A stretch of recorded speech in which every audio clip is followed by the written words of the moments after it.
myself. I always knew, I never grew up with educators that looked like myself. I always knew that wisdom was a powerful tool, but I also know that oftentimes we neglect it because of who it comes from. No, Facts. it's not necessarily just about being a king. It's more so about becoming a kingmaker. Man, you got to be close enough to relate, but far enough ahead to inspire.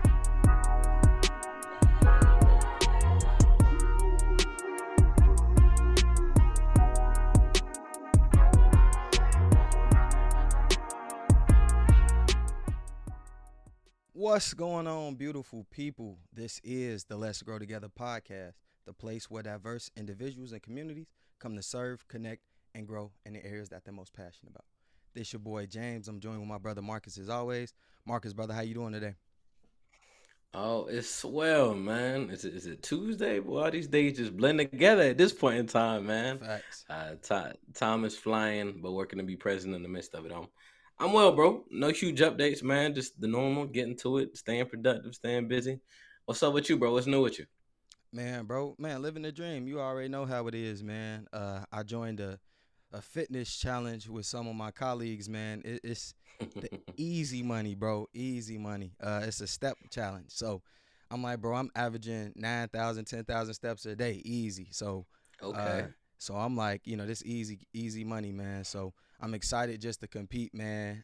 Just kind of bring some of that competitive nature to the workplace. So I'm excited about that. Nah, that's always fun, man. We had started a fitness channel where we was getting to it as well. And we actually just announced a winner last week. So boy, when I tell you I ain't never seen my whole squad get active and just stay so busy, For man, sure. that made me think about our challenges, bro. I gotta watch and everything so we can compete, Yeah, man. We gotta yeah. get back to it. Bro, and you wanna know what's funny, bro? Unintentionally, I had saw one day it was like, yeah, Marcus closed his rings. I'm like, okay. It told me, you know what I'm saying? Yeah, So I'm like, all yeah. right, bet. So I'm like, I gotta get to it real quick, just cause brothers got to it. So now, man, they actually have a feature on the Apple Watch where you can compete. So basically, Mm. throughout the week, we can compete to see who burns the most calories, who works out the most, et cetera, et cetera. So if you're interested, man, we could definitely tap into that. Nah, I'm definitely with it. Just like the third group or organization I'm working to compete with. So I'm all about it, man. Yeah. Competition make us better. So I'm always for it, good brother. For sure, for sure. Man, I got some of the, Awesome. the young bucks, bro, doing 100 push-ups a day too. You know what I'm saying? I Come told on. him, I'm like, one of my young bucks, he a power lifter. He in high school, he a junior. And he like, man, bro, I just squatted 345. I just did this. And then he'll tell me like, man, my back hurting. This hurting. So I'm like, all right, well, Mm. one, you need to get you a belt. You definitely need to make sure that you stretching properly. But I'm like, bro, let's work on some functional exercises like push-up. You know what I'm saying? Because I'm like, watch how if you do 100 push-ups a day for a month, I'm like, watch how your functional strength just increases. So he like, all right, Mm. bet. So bro, I'm talking about we literally drop down, get to doing push-ups, bro. He like, all right, let's see how many I could do. Do I got good form? Like he locked in. So the competition and the wellness is rubbing off in a good way. Nah, that's it. I love to hear it, man. Youngins, stretching is so vital. Take it from Facts. somebody who has had a lot of injuries because I hated stretching. Yeah. Stretching is vital. I was just telling the young buck that the other day. It's crazy. Talking about the competition, man. We're getting ready for our field day. So we're Yeah. doing a part one and a part two. So we're doing a spring component as well as a summer component. And Okay. man, we were just talking about doing like the little like potato sack races. We got relay races, man. I'm about to go be a kid, bro. I'm excited for it, man. It's about to be fun. Nah, that's lit, man. But you already know, man, I had to come with a hot quote today, man. So the quote What we says, got? you don't need a title to lead, just a purpose and a plan. Marcus, man, I'm coming to you first. What resonates? What comes to mind? Hmm. I think of my leadership style is kind of leading from the back, right? When you think about somebody who wants to be a leader, who has the clout, who has the power, all those different, right? I was talking to somebody in the military actually, who, and we talked about how most generals like aren't necessarily even on the playing board, right? They're looking from a whole nother perspective. But oftentimes when it comes to leadership, we like actually seeing leaders who are like in the front of the crowd, right? But you don't always have to have that title, that position, or people know that you're the leader or facilitator for you to be able to get the greatest incentive, which is seeing the collective impact and being able to orchestrate it. So my thought process exactly. A lot of my mentees are always like, "Why aren't you in the front of the picture?" I'm like, "Because I'm normally the one taking the picture." I don't Facts. gotta be in it to see the greatness that's within y'all. Yeah, yeah. Now that's 1,000%, bro. I truly agree with that. Like, it's not necessarily about the title; it's about impact. I've been saying that almost Hmm. the entire time you've known me, because I just think about like my own journey in terms of like being a leader. It was one of those things where people was like, man, when you talk, people listen.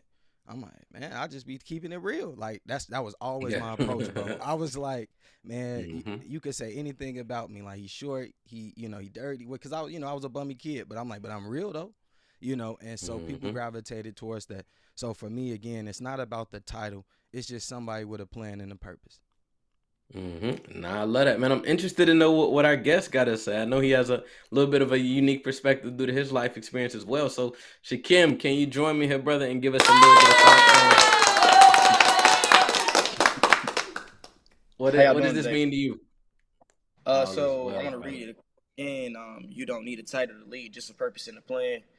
For me, that actually resonates a lot with me. I mean, a lot of my life, I've been in different areas and facets in my life where I haven't had a title, but I've actually been asked to lead or actually do something to be impactful for the area.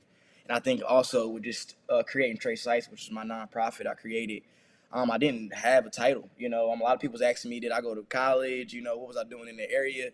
But I just had a plan that I wanted to actually help uplift the youth in my community. So, I executed that plan, got with people in my area, and we did our first book bag drive. So I resonate with that plan a lot, and that's really my motive behind my nonprofit. Love, love. Awesome, man. Nah, that's dope. So I know you personally, good brother, but for those who don't, man, who is Shakim? Well, Shakim is a father first. I'm a father of two. Also, family man, entrepreneur, a go getter, and also just a man of the community.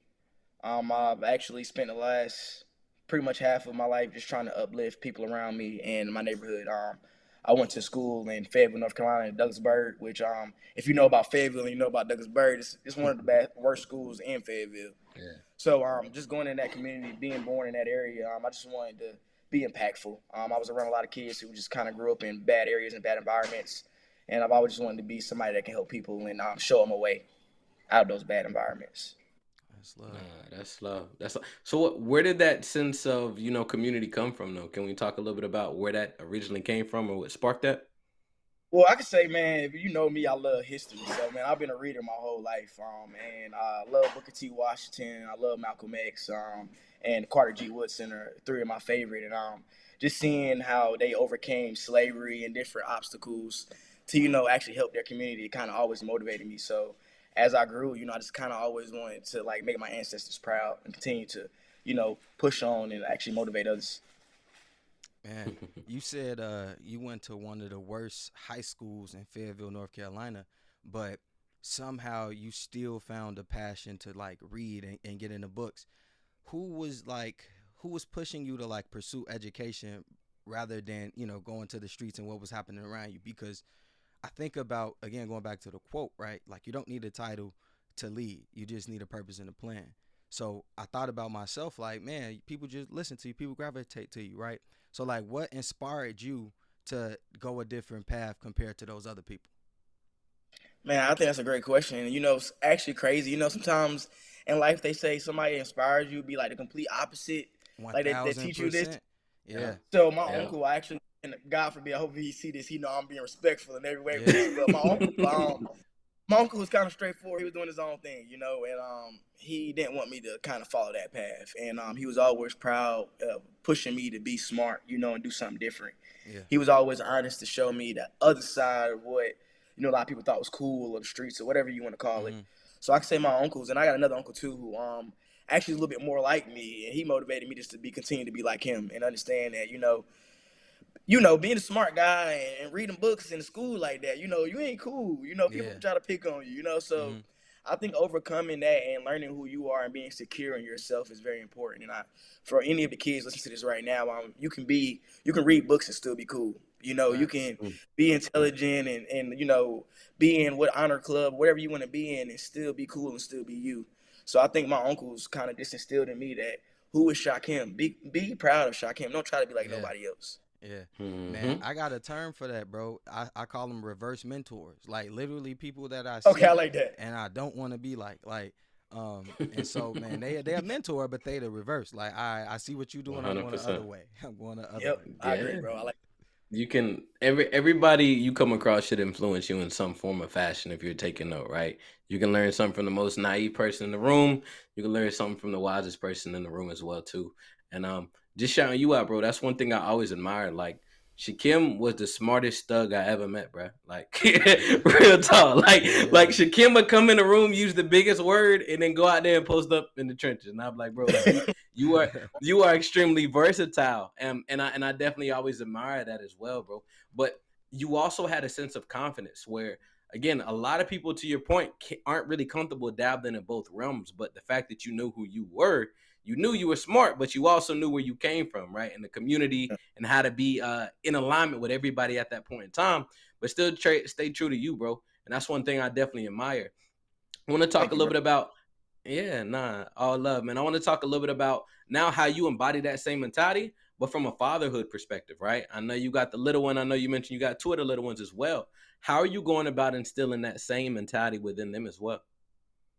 Well, I just let everybody know too. I got a bonus baby. I got my little boy, and then me and my girl is here with me. She got her daughter, so that's my bonus baby. So I count her too as well. But with my son, I think that's a great question, Marcus. Actually, I've been learning as I go. To be completely honest, as being a father with my son, I'm actually just Mm, also always just writing down and at nighttime, kind of just gauging, what was my responses with him, gauging our conversations, and like really asking myself, putting myself in, his shoes as a kid, and how would I want to receive that, Yeah. or how would I want to communicate with my father, which mm, I really didn't have a father in my life, my biological father. So every day, I just try to make sure that I'm aware of what I'm saying to him, and I'm also aware of who I am as a man. Because he's looking up to me. And if I'm unaware and I'm insecure and I'm kind of flip floppy, how could I expect my son to understand who he is as a man? So Yeah. I mhm, try to gauge that, and then also. Now my bonus girl is a little girl. I've never been, had to, raise a little girl. So that's a totally different ball game. Yeah. oh And yeah. now I was just talking to my girlfriend just right before, this podcast, a show, that I'm learning how to be a little bit more soft and gentle with my girl. I can get a little rough with my son and I say something a certain way, but my girl, she might be like, I ain't feeling that. Yeah. So just always being aware of who I am as a parent and just realizing that at one point in time we were kids too. And how did we Mm. want to be spoken to? When we weren't heard and we were going through something, we wanted somebody to listen to us too and hear us out too. Mm. That's real. Bro, I admire that so much, and I was just having a reflective conversation about a lot of maturity within parenting is learning to unlearn things, right? A lot of things that Yep. we saw growing up that we are accustomed to, that we may say that we heard our mama say, right? Or just it's kind of like a habit, it's a routine, but we don't reflect enough to understand how that made us feel at that moment. So maybe that's why we shouldn't continue to carry on this specific routine.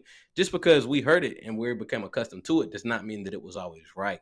To your point, our parents were kind of learning as they go as well. And this caused me to be a whole lot more reflective and really have those introspective conversations with my daughter as well. And you know Avery, man. Avery and Chance are some very vocal kids. They will They give are. you feedback and they will ask you a question that makes you reflect on yourself. And you really have to be, one transparent enough to let that sit in and not let pride come into play, but two, really dive into that journey and analyze why you did what you did and understand you aren't always right within that as well, bro. So I think a whole lot more parents need to take heed to that approach, so I commend you. I agree. Thank you, bro. Yeah, man, it's hard for me to have like real comments on this conversation because I don't have kids, especially y'all got actual stories to pull from or references to pull from. But I just think sometimes, like like y'all said, like kids really just want a voice. I think Hmm. when we were kids, I think if we could try to be who we needed when we were kids, I think we would be okay. You know what I'm saying? Hmm. Like, of course, it's not gonna be exactly the same, but I love what bro said. He said like, as long as I know who I am, and then like I'm Hmm. just learning and growing every day, like it's gonna be all right. So Yeah. so so man, that's my 2 cents on the parenting piece. But Nah, I got you. yeah, You said something that sparked something else. I was yeah, yeah. doing some research on, and there was a gentleman who was talking about how in America we have parenting wrong, right? Hmm. A lot of times we we're bashful and in a negative sense when it comes to our kids questioning us, right? Yeah, yeah, But then when bro. we push them out, yeah, Yes, but then when yes, we push them yes. out in society and they're not asking questions and they're being yes men or yes women, then they're getting in trouble and we don't understand that we were the foundation of why they move the way they do. Hey, Marcus, bro, this how you know we tapped in. I saw a Yeah, similar yeah. kind of post that was like silenced kids become silenced adults. It's Mhm. like if you Mhm. were a kid and you had a problem, an issue, or if you had a question, maybe you were inspired or motivated by something and you wanted to share that Yeah. passion with your parent, and it comes off as ma, dad, that, you know what I'm saying? Like you doing extra stuff, but in reality, you really just trying to express something, and you don't have the tools to communicate that. But your parent will just be like, "Hey, 100%. go over there, go whatever, pop the Yeah. kid, whatever," and the kid like, "Dang, like." Really get the feeling away. Like, and I think about it now, bro, as an adult, we do the exact same thing, right? Mhm. We get so pumped up, we get so motivated, we put together this dope program, event, etc. We then go try to like tell people about it. People don't show up, we get our feelings hurt. Nobody comes to hear us out. Like we hurt. Like when we go back into our little corner, like, damn, like, I gotta figure this out again. The difference is we know how to lick our wounds and keep moving. But as a kid, if we aren't instilling those different principles and values, like, all right, son, it's cool. Like, all right, just figure another way out. You know, if somebody, if he not listening, all right, go talk to dad. I mean, if she not, mom not listening, go talk to dad real quick. Like, try to figure out some way to get it done. Because if we just shut the kid up, like I'm telling you, like the kid is not gonna step up when he needs to when he's an adult. Hey, fellas, I got something to add into this too. Yeah. This is so crazy, Marcus. You just said that because literally right before we got on this conversation, me and my girl was just talking about this literally in detail because I was telling her that my only fear with this allowing our kids to speak is that where is the wall? Yeah. Where is like Mm. you can speak, but express yourself, but still respectfully. Yeah. And For I sure. was telling her, I was telling her that I feel like we as parents are starting to lose the tack of the respect. I feel like sometimes and I'm not speaking for everybody, parents. Nobody Mm-hmm. take me wrong on this. If Mhm. this is how you raise kids, I respect it. But to me, it was a sense of respect. You know what not to say when we were kids. And I know we're moving away from that because, like, bro said, a lot of us feel shunned. But now sometimes when I'm speaking to some of the youth, they don't know when and what's not respectful anymore. They feel Yeah. like they have the right to say anything. Yeah. And my question to my girl was, how do we as adults to like bridge that gap, by allowing kids to feel heard, allow them to speak, Mm-hmm. but also tell them, it's still a respectful thing and it's still a certain way that you go about, speaking, Yeah. like people know how you feel. Yeah. Definitely. That's a Definitely. bro. That's a I solid question. That's a real question. Cause like, Mhm. and this, I'm gonna let you get into it, Mark. I just wanted to say, like, as educated in the education space, like Marcus and myself, like we deal with this all the time. So you got it though, Marcus. Nah, two things. I'll give you personal experience with Avery. I'm gonna give you a personal experience that literally just happened with a kid the other day that makes me laugh as I'm thinking about it. Mm-hmm. I use a strike system with Avery, right? Mm-hmm. And if you get 3 strikes, you're out. And I'm not finna hear no more because again, you didn't deliver it in the proper format or fashion, right? And sometimes that's when she's being overly playful when there's a serious moment. That's sometimes when she's being a little bit boisterous, but sometimes it's just because she's energetic. But it's not a Yeah. situation for you to be, I need you to lock in. This is a serious moment. Then some of those keywords as well too. Like when I tell my baby to lock in, like, listen, I'm talking to the older, mature, future version of you right now. So I need you to receive it in that format and fashion. Right. I remember when I was a kid, I used to get pinched in the store, right? Yeah. Yeah. When you're not acting according or you aren't doing something right, or you may be talking out of pocket, but you're in a public setting and can't be like really reprimanded for it, right? You're gonna get pinched. I remember some of those. Yeah. But there was a situation we had with I'd consider her a volunteer at this point in time. And you kind of know how kids are. They can identify the weakest link, right? Yeah. and what I noticed was the kids were picking at her because they saw her as a peer, almost somebody less than. So when it comes to the parenting situation, one, that's never the case, right? You Yeah. got to understand the hierarchy associated with it. And that's where the checks and balance come in. But that's also where the understanding happens after the fact. How many of y'all can reflect on when y'all got popped or when y'all got reprimanded as kids, and then that conversation that came after you got Yeah. reprimanded to tell you why you got reprimanded? Yeah. that or we hated during. with a passion. Yeah. Yeah. And sometimes you ain't even get no reason why. You just got popped. You know what I'm saying? You like, Yeah, dang. And I think you that supposed to those know are the why. worst ones. Exactly. You're supposed to know why, bro. You're supposed to know why.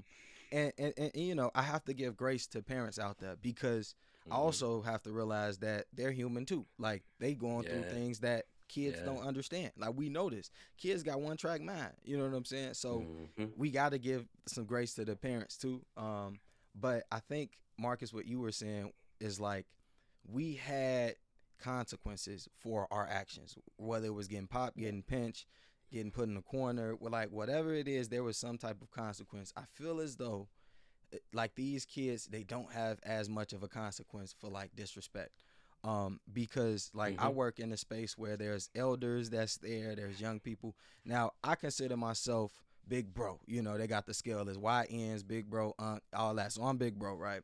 So I might not care if you use profanity around me as long as it's not excessive, right? Like if you not calling your homie a B word and all that, maybe because we got a PlayStation, so they play the game. So I know how I get when they competing, right? So I'm like, Mhm. cool. But like, all right, if there's an elder present, that's over with. Like I don't want to hear none of that because it's an elder present. I don't curse around elders. Why would I allow y'all to do that? So I think it's a respect thing, but sometimes they don't see that because I see how they interact with their parents, and I'm like, dang. But again, Mhm. it goes back to your point, Shakim. Like, you was like, man, where's the boundary? Where's the line in the sand? Because maybe those parents did allow their kids to like the freedom to speak, and they then never drew the line, so the kids now see them as friends and not as parents, and that causes a major problem later in life. Um, so I think, man, I love Marcus what you said, man, having some type of system in place, like a three strike system for sure. Like, all right, you did curse 3 times, bro. We need you to have to up your vocabulary at this point. You have to use some other type of words, bro. Come on. And Shakim, I'm curious to kind of ask you as well. I know you got a little bit of a military background as well too, so I've Yeah. always noticed that structure and that discipline with it. I'm curious to know, one, what did the Army contribute to you from a self discipline perspective, and how does that kind of carry over to the day to day life in which you live as well? Well, I could say, I would first just like start off to say that every young man out here that doesn't really know what they want to do with their life, I can't suggest anything. But for me, maybe some sense of military or some structured organization that has a path for elevation is, or like ranking. You can you got a path to success in that organization. It's sometimes to me always a great first start. For me, the military was the best thing that ever happened to me. I grew up in a community where, I mean, outside of working at a plant, there really wasn't nothing to do outside of sports. So I joined the military. I actually got stationed, and my basic training was in Georgia, in Fort Benning, and it was one of the hardest things I ever did in my life. It pushed me. I really wasn't an athletic guy, so it was my first time really having to play. Really push my body to that level. But it taught me who I was as a man. And after that, I actually got sent to my first duty station. I was in Tennessee, and I was by myself for 3 years. No family, no nothing. I had to get my first apartment, sign my first lease, and it just pushed me, and it kind of taught me some motivation and like don't always look for somebody to help you. Kind of find out how to do it on your own, and then Yeah. if you kind of find yourself in the sand, then ask for some help. But don't be scared to make that first step. So I think the Mm. military kind of just pushed me to be focused and secure in who I am as a man. And then after I got out, the sky was the limit. I started selling cars. From that, I worked at Amazon, and now I'm with GE. And I think the military just helped me with all these different positions because in each position, going back to bro's quote at the beginning of this segment, I didn't have a title. Amazon sent me to some of these small towns to actually talk to Chamber of Commerce and do all these crazy events, Hmm. and nobody told me anything. I was just a guy from Amazon. Yeah. And now with GE, I'm handling, $1 million accounts, and I don't even have a title with that either. So I think the military just gave me confidence to know whatever role I was put in, I would be able to, tackle it and accomplish it. Bro, it's so funny, man. This same thing has been coming up in every conversation I've had, like in every session I've had recently. But I saw this post, and I was reading something, but it said the definition of confidence is not the definition. Excuse me. The root word of confidence is confide. So confide means to trust, right? So we all know like a confidant, like Marcus, I would consider you a confidant. Like I trust you, right? So then he broke it down in terms of confidence. He was like, confidence is trusting yourself, right? Mm. And so then I was like, dang, remember, Marcus, I always say, like, my self confidence formula is like keeping the promises you make to yourself. But then dude was like, you can also trust the work that you've put in, right? So if you know that you've done the work, I think Mhm. about my favorite athletes. I think about the people that have excelled to the highest heights, and I'm like, I really believe that they put the work in, whether they win or lose or draw. Like they can trust the work. That's why they're so confident. That's why Steph Curry can pull up right past half court and shoot that three a million times and have confidence Consistently. that it can go in because he's put the Yeah. work in. So, bro, Mhm. when I hear you talk, it just reminds me of that confidence piece where it's like, man, the military, going through Douglas High School and becoming, avid reader and just focusing on education, bro. Like you really was putting the work in to build this confidence. So it's like, Yeah. and it's like, bro, like I wish we could like every kid that I talk to, I'm trying to give them this because I'm like, if you can start to trust yourself because you're doing the work. Like now, if you're not doing the work, I get it. Like you shouldn't have confidence. You know what I'm saying? Yeah. None That's of the us point. should. Like none of us Yep. should. But if we truly doing the work, if I get the job, cool. If I don't, all right, well I know that I can go apply to the next one because I put the work in. So, bro, that gave me another level, bro. Because I'm like, if we think of confidence about that, because it's us, bro. Like it's not Yep. about nobody else. It's about your ability to trust yourself, and it's either you keeping the promises you made, and you also putting the work in when nobody else is watching. So shout out to you, man, for doing that, and also, man, shout out to both of y'all because both of you guys moved away from home after getting to a certain stage and then starting a family and starting your own thing. And I think that takes a tremendous amount of courage and confidence because I've never lived anywhere other than Chicago. I mean, when I went to college. But to do that, I know it takes some courage, and I know, and I've heard, I'm not gonna say I know, that when you go to a different like place and start over, like that's one of the quickest ways to accelerate your success because you really a lot of times by yourself you really have to figure it out. Like you Mhm. don't have mama and dad right down the street. So I really do commend y'all for that, because it does take another level to do that. Thank you, bro. But For it's sure. it's crazy how relevant this is because we're actually looking at potentially transitioning sooner than later, and I Yeah. find myself in the same state where like, I'm kind of plugged in where I'm at. I gotta, Yeah. I'm at a position in my life where I don't necessarily want to go out my way to make new friends, but you Yeah. gotta again get comfortable being uncomfortable again to be able to succeed. So, bro, that's beyond relevant, and I always tell my squad one, trust the process. You know what I'm Yep. saying? I know you may not see the light at the end of the tunnel, but at the same time, you are in the midst of the process currently. So lean into it and be that much more intentional with every interaction. Because I think we don't enjoy the midpoint of the journey as much as we should. We enjoy the Yep. beginning when we have the euphoric kind of moment, and we enjoy the end when we get there. But once it's over, all you got to do is be able to reflect on it, but not actually enjoy it throughout the process. So being intentional about that. Um, Can I sh- add a sh- book in there real yeah, quick? yeah, Hey, yeah, I just want yeah. Always. to throw a book in there, man. For anybody who watches this podcast and for my brothers right here, man. A book that changed my life was "Breaking the Habit of Being Yourself" by Dr. Joe Dispenza. I Dispenser. mean, if y'all read that book, man, I Yeah. think that's a Yeah. great first read. That book changed my whole life, and I mean, it just gave me a new trajectory on. Like I said again, just always realizing that as long as I'm making a step forward every time, I'm going to eventually get there. It may not be when I want it to be. We always want everything. My stepdad got this thing where he said we're in a microwavable generation. We want everything right now, Hmm. Yep. But Yep. sometimes we got Hmm. to put it in the oven. We got to warm that oven up, let it preheat, put it in and let it cook sometimes before we get what we want sometimes. Hmm. That's And real. it's crazy you said it because I remember like instances when you was in the city and I will pull up on you, and you would always talk about, we would always ask about basically our goals and what we are within the process. And I think we were really able to be like accountability partners to that extent. Where I Always. remember you would say something may fade off, something might fade off on my end, and we gonna bring it back up. Like, no, no, no. What happened to that same energy? Yeah. You know, Yeah. and Yeah, and you was and, talking and it about a was week ago. but it was beautiful because what I noticed from that is there was never a ceiling, right? When it came to a lot of things in which we discussed, there was always continuous elevation. And once we crossed up one goal, it was like really like what's next. but we also took time to really bask in those successes. And that's one thing we always talk about. Sometimes as black men, like, we don't always celebrate those successes because we're always thinking about what's next.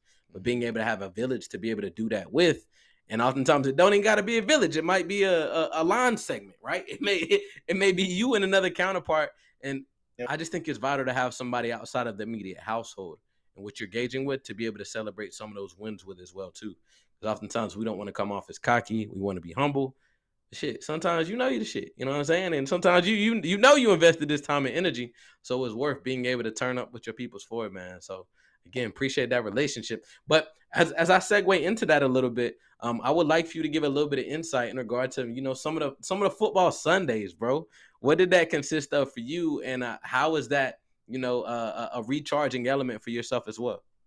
So I want to just give a quick segue into how we even know each other. So me and Marcus, I stayed with my biological father for literally like one semester of eighth grade, and I went to this school in Asheville, and I get into the school, and teachers like, hey, look, I'm gonna assign you like a class person, like a battle buddy, that'll take you around and That's show you the funny. ropes. And who is it? It's Marcus, and we in eighth grade, and Marcus showed me around, man. Ended up being my best friend there while I was there for that whole like 2 semesters, and then I left. I moved back to Fayetteville.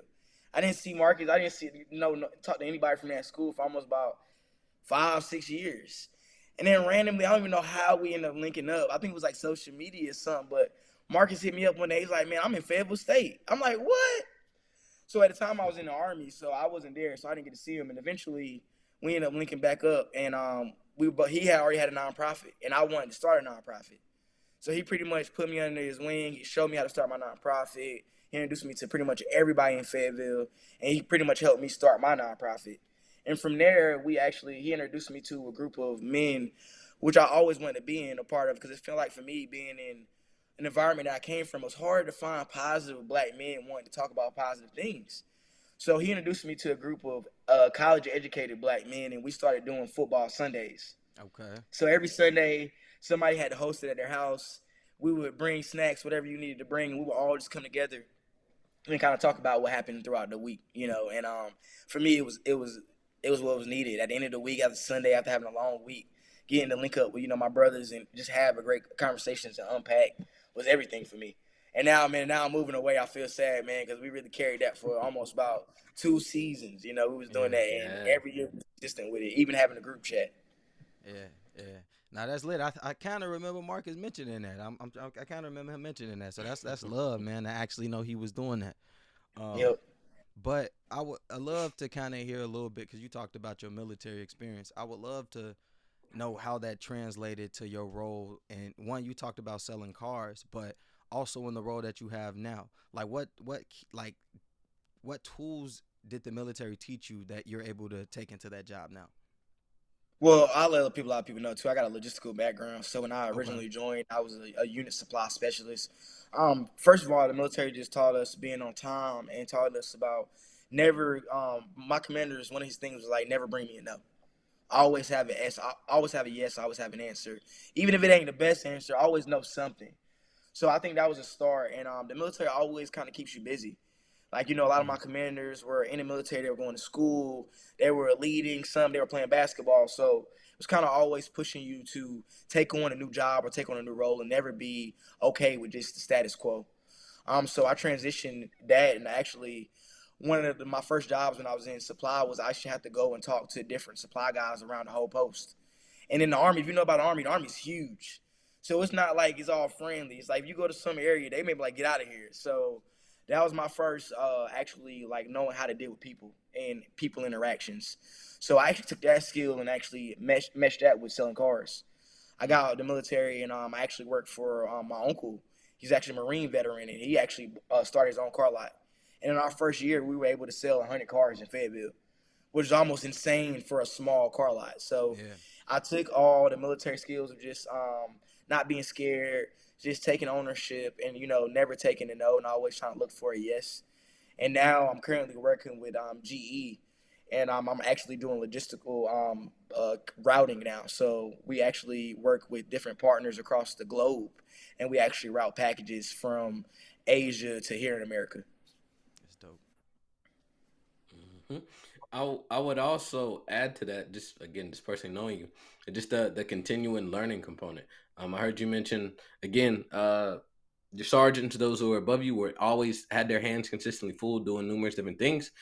Bro, I remember when I met you, bro, when we chopped it back up when we reconnected, bro, you like I'm reading like 5 books at once. I'm like, bro, how? Like, Yeah, how are you doing? yes. But I noticed they all had like different elements. But I knew you was really reading it because in mid conversation, you'd be like, oh yeah, in this book I just learned it. And bruh literally just had a story and a deep dive explanation for everything that oftentimes a lot of people think is excessively complex. He just had a great ability to be able to break it down, man. So I thought that was pretty dope. And I know a lot of that had to do with just being a scholar in which you are as well too.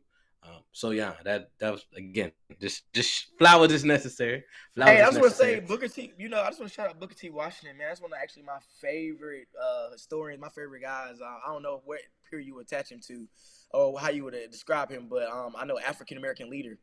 But man, just his motivation and his like due diligence to always learn more. And I think also, you know, he had this great perspective that when he actually moved to Tuskegee to actually start his school, he would actually go to a lot of houses in the South and actually teach them history and teach them schoolwork.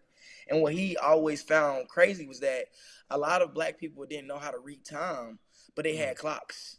yeah. They didn't have spoons, forks. They didn't have chairs. They didn't have anything else, but they had clocks. They had pianos. So I was just always aware that like we've always been needing an analogy or a way to describe things to us so we can finally wake up. So I think that was kind of like a thing for me was I don't want to make sure that I'm not living in a generation where we're owning a lot of clocks, but we don't own any land. You know, we don't own anything, but we got chains and we got cars. So that was kind of my push out to Booker T. Washington for that. That's love, man. Man, I just love the mission, man. I love the intent behind what you're doing, man. But I want you to talk a little bit more about the nonprofit. Again, what's the name? Shout it out. And then two, what made you start it? I know you said you tapped in with Marcus to get the resources to do it, but speaking from a person that works with the nonprofit myself, like it's a lot of work. So I'm really interested in like what led you down this path. Well, thank you, man. So the name of my nonprofit is called Trey Sice. My middle name is Trayvon, and I always wanted to move with precision or be precise. So I meshed the Got you. two together and created Trey Sice. And again, just coming from a community that was affected by a lot of crime and just a lot of poverty. I've seen a lot of bad things growing up, and just being a man who I didn't really, a young boy, didn't have any mentors, anybody to go to. It seemed like a lot outside of my uncles who lived their own lives. It seemed like, Mm, I didn't have anybody to help me and motivate me. So as I grew up, I actually got out the military and was able to actually move back into the hood. Had some financial strains. I had to learn some, so God taught me a lesson as well. But I actually was supposed to be there for a reason. So as I was there, I actually was able to connect with a lot of kids in the community, and with Marcus, and I just realized that they need us. I needed me. I feel like every boy, girl, black, white, whatever color, they need a mentor. They need somebody outside of a parent who can motivate them and give them, a life perspective from a different lens. yeah. And for me, I always felt like, just like you said, bro, I know both of y'all, I always kind of like people kind of always came to me and asked me for advice, and I always kind of had like the big bro role, even though like you said, bro, I'm short, so it's like everybody call me big bro. I'm like 5'6", Yeah. so I always had that. So I was kind of I wanted to start my nonprofit. I just wanted to use what I've always been doing as a kid and just help motivate the community. And with that, I was able to actually start a program where it was actually doing our road to success. Okay. So actually studying Marcus and like watching his program, I realized that Fayetteville didn't need any more like nonprofits that were doing the same things as everybody else. Hmm. I feel like sometimes there's a lot of chiefs and not enough Indians. So for me, I'm like, you know what? Let me have my brother. He got a lane. Let me find a lane that we can mesh together. So Road to Success was actually a virtual vlog series where I actually found people in the community that had like out of the ordinary jobs. I had Okay. a guy who was a chef. I had a guy who was an artist, and I had a girl who was a digital woman who was a digital nomad, and she actually lived outside of her van, Mm, and she cooked and did different things. And my whole intentions was actually to promote different careers to the youth. I know yeah. now all we think sometimes in our communities that we can play sports or rap, or maybe sometimes scam now, these different jobs. So I want to just promote some positivity to the youth. And that was a series that had some success. Yeah. Yeah. Nah, bro, I love the part about you wanted to expose the youth just to different opportunities because, bro, we went to a job. It was like a career fair. I think I might have told you about this, Marcus. I thought that I was gonna be Hmm. speaking on the panel, but the reality of it was really a career fair, and they did have a panel, but I just wasn't part of it. The funny part, they asked me for a bio and everything. I'm like, you asked me for a bio, why? But neither here nor there. But what was funny is, bro, when we got there, I'm seeing all the different people at the different tables that's there. They had like a welder. They had their like. Don't get me wrong. They had some dope like skills that pay the bills. Don't get me wrong. But I was like, where's the videographers? Where's the artists? Where's the podcasters? Like, where's the public speakers? Like, or the motivations? Like, where are those type of people? Because that's a lane that can pay bills these days. Like, bro, the Hmm. like I know right now, like a kid could pull out their phone and Google how do I make $1 million. Like they can do that, right? And it'll give them 100 million different types of answers, right?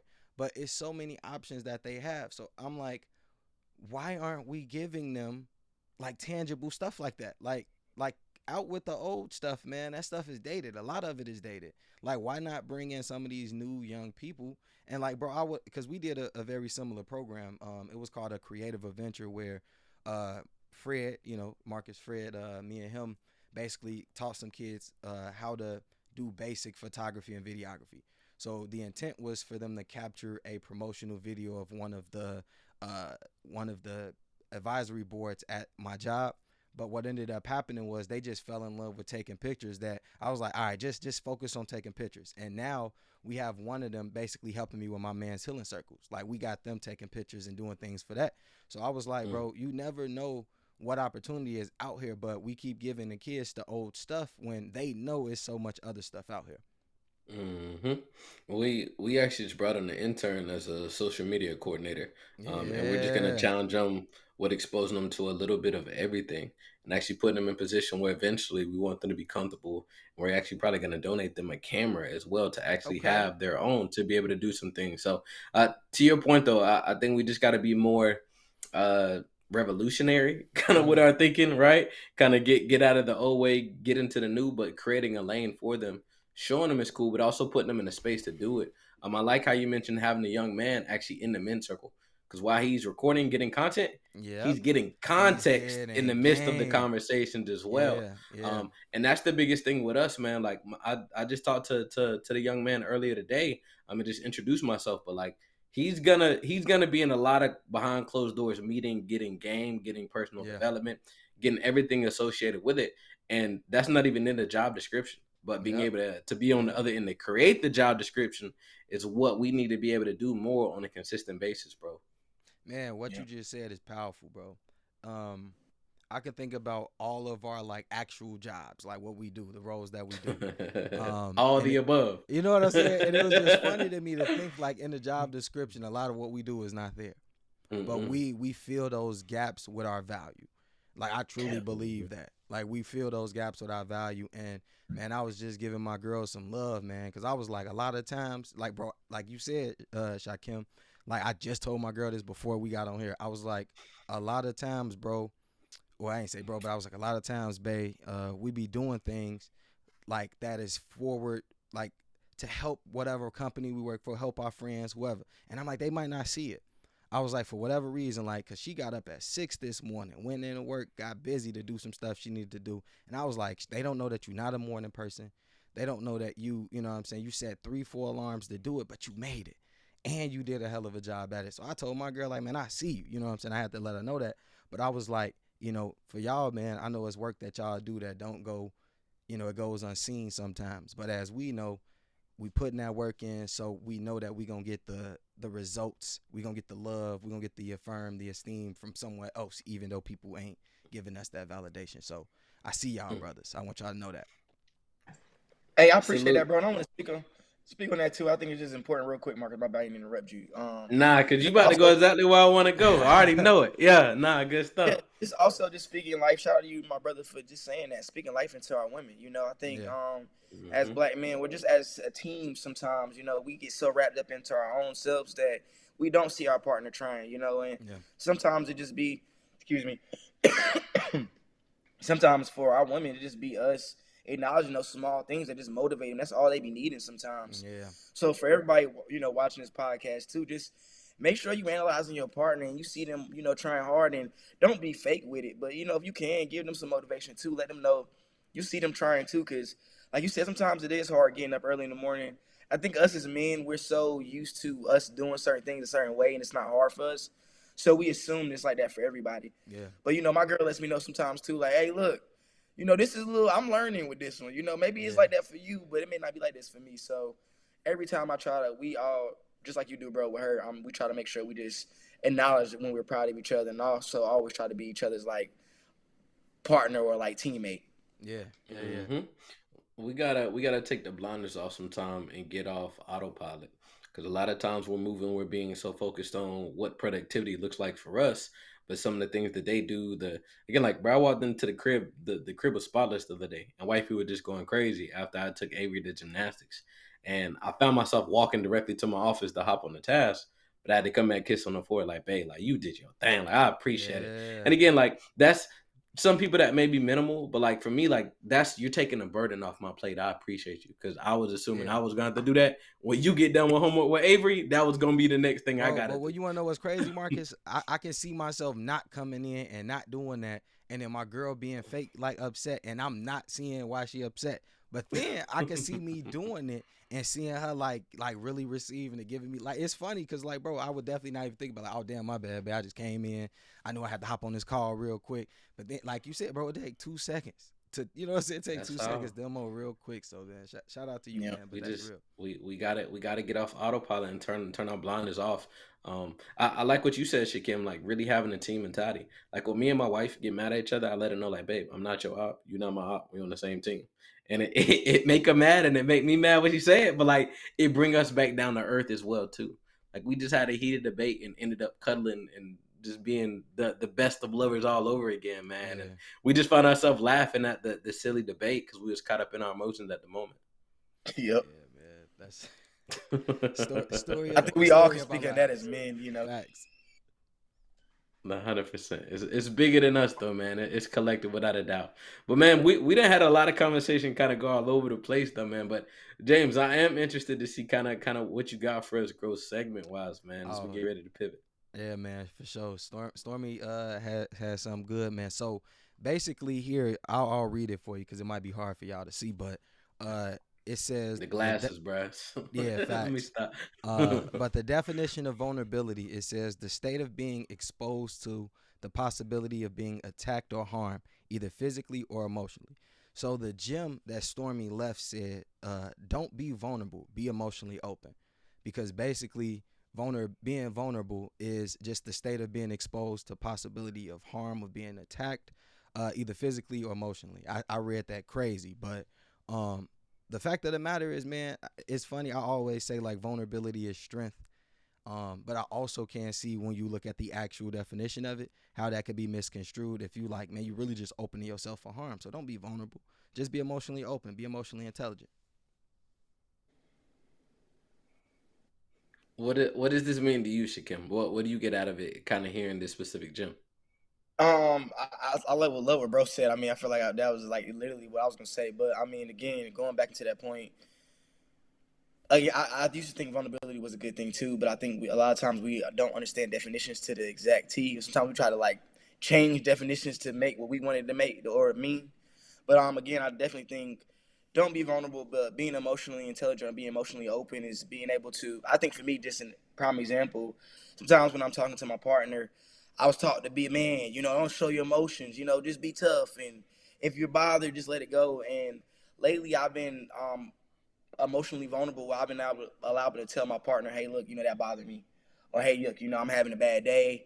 Hey, this is really like bothering me. We need to talk about this. And I feel like the old me wasn't able to do that, or how I was raised wasn't able to do that. But as I get older, it's a little bit more easy for me now to like discuss my emotions with my partner and even my brother. I was talking to you the other day, Marcus, and I was just telling you about some things that I was going through. I was able to tell you, hey, look, bro, that really affected me. And, I was secure in myself to be able to share that to somebody else. Yeah. Hmm. Bro, I got a Hmm. man. I got a book, bro. I'm gonna share with you offline because I feel like I be giving too many people love and we ain't got no sponsors. You know what I'm saying? Well, they ain't sponsoring us. Let me say that. But Not yet, not Yeah, yet. you know what I'm saying? Type. Well, we got sponsors. It's just not the people we talking about. You know what I'm Yeah, saying? yeah. Okay. But my point is like, bro, it's this book and it's super dope, bro. Because what you just said, it was part of what I was reading earlier, but it talks about like just being secure enough to tell people how you feel and not care about what they say or how they Mhm, judge you or how they may take it. mhm, Because the fact of the matter is, what you're saying is how you feel. As long as you're not saying it to harm nobody, like you just really, man, I just didn't agree with that. And Yeah. sometimes that is enough to trigger somebody, right? But that's just is what it is. Like you got to be secure as a person, not a man, just as a person to be like, man, I just have to let you know how it is. But as men, a lot of times you got to be masculine. You got to hold it in. You can't cry. Man, forget that, man. I be watching movies with my girl. We be in there crying together. I be like, hey, man, you saw that? I'm like, not him. That's No, real, bro. you know what I'm saying? But I man, love it. man, I love Shakim, it. man, would love to hear your growth segment or the gym or quote or question that you will leave for our next guest. This is a little small little quote that I want to give, and it's learn how to be present, not in next week, not in yesterday, here today. Not anxious about tomorrow, not worried about last month, here right now, in this moment. Mm, That's beautiful. Who's the quote by? I'm saying it's Yeah, yeah, all it's this good. guy on Twitter that I follow, man. He posts a lot of motivational quotes, but to me that just meant a lot of times I feel like we're always worried about the next step, and I know we talked about it a little bit in our conversation earlier. We're always so focused on what's next and how do I get there next, and a lot of times we're not enjoying the journey along the road to our destination. So I asked the next guest to actually just think about the journey on the destination and how can they be present in this current moment. That's good. mhm, That's good. mm. Put that cruise control on, and it's funny you say that. Just to give you more context, though, I never enjoyed driving until now. And I don't know if it's because I'm getting older. I feel like my pops, or James, it may even just be the new whip that I really Man, enjoy I whipping. I definitely ain't think gonna it's cap. the Like, I definitely think it's It's the Ezekiel, new man. wheel. It's like that. It's Ezekiel, bro. It's Ezekiel. He say, man, listen. matter of fact, Shakim, we was talking about that. Shout out to Shakim, man. Can I brag on you a little bit as well too?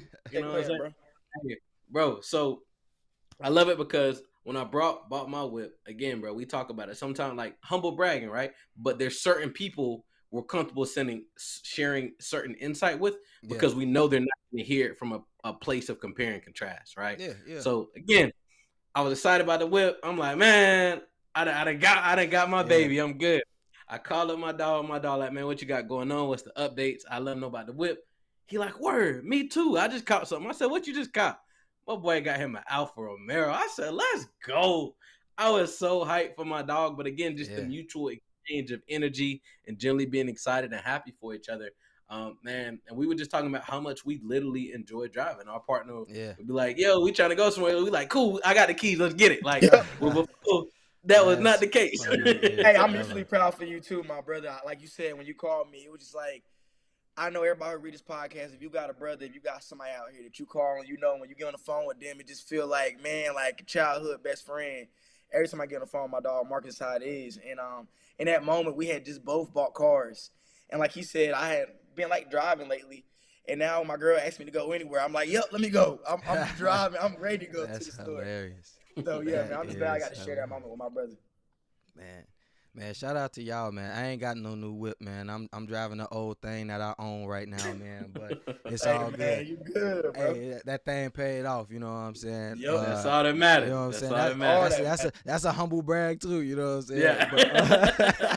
But man, For Shakim, man, sure. if anybody, any of our listeners would like to tap in with you, man, how can they find you on social media?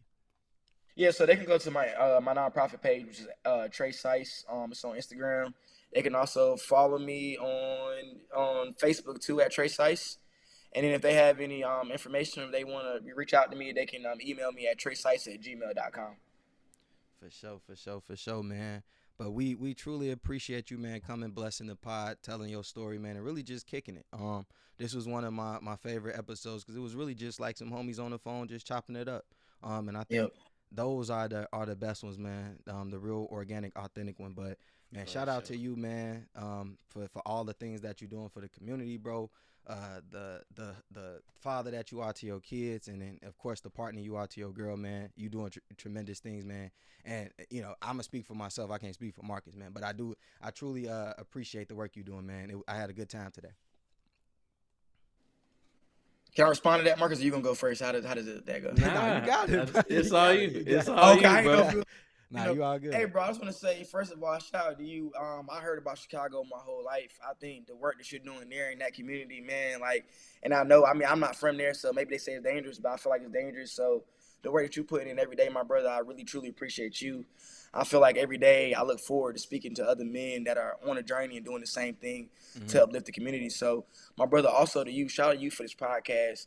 And also for just the hard work that you do every day, bro, because the kids need us, man. And, like, just to know it's somebody like you out there in Chicago putting the work in. When I get on these social media posts and I'm arguing, they're like, who's in the community really doing stuff? I can say I actually know a black man in these communities actually putting in the work. So thank you for that, my brother. For sure. Real quick, Marcus, because you already know you're gonna take us out. I don't got nothing. That's the crazy thing. For sure. All right, we'll forget. But the funny thing is, bro, just how people probably say Fayetteville is dangerous, people say Chicago is dangerous. Obviously, it's Fayetteville is dangerous. Fayetteville is dangerous. They are not wrong. Let me put that disclaimer out there. Listen. It is dangerous. Listen, all right, you hear me out. Let's grow together. Chicago is dangerous too, but that's relative. What I'm saying is, though, for us brothers, we love light and inspiration, so we aware that it is dangerous in these places. But however, because we ain't moving with that intent, we ain't focused on that. Just like Dr. Joe Dispenza say, where your focus goes, energy flows. We focus on the good, the positive. So we ain't worried about that. But because that was so dope, let's grow together, family. That's it, man. We really appreciate y'all. Until next time. For sure. Trying to find me a balance in life. Why I'm still trying to gamble with life. Wanna be great, it gotta come with a price. Gotta watch what you ask for. I strive for these moments in life. I'm still learning and giving advice. I try carrying the weight of the world. See, I saw when I was losing myself. I had to catch my breath. Nobody got you like you got yourself. So it's important for you to know who you are. Cause in the dark you gotta fight with your heart. Even if your heart broken apart. But they still gon' judge me. So tell me how that's been here for me. I had to see that everybody didn't love me. Like everybody ain't for me. I took chances just to see for myself. Cause for the longest I've been hurting myself. Trying to blame someone else. I stand on it, don't regret what I did. Cause I can live that my intentions were real. My heart just needed to heal. Gotta get back to loving myself and trusting myself and better my health. Nobody loves you like you loving yourself. You gotta know who you are. Gotta get back to loving myself and trusting myself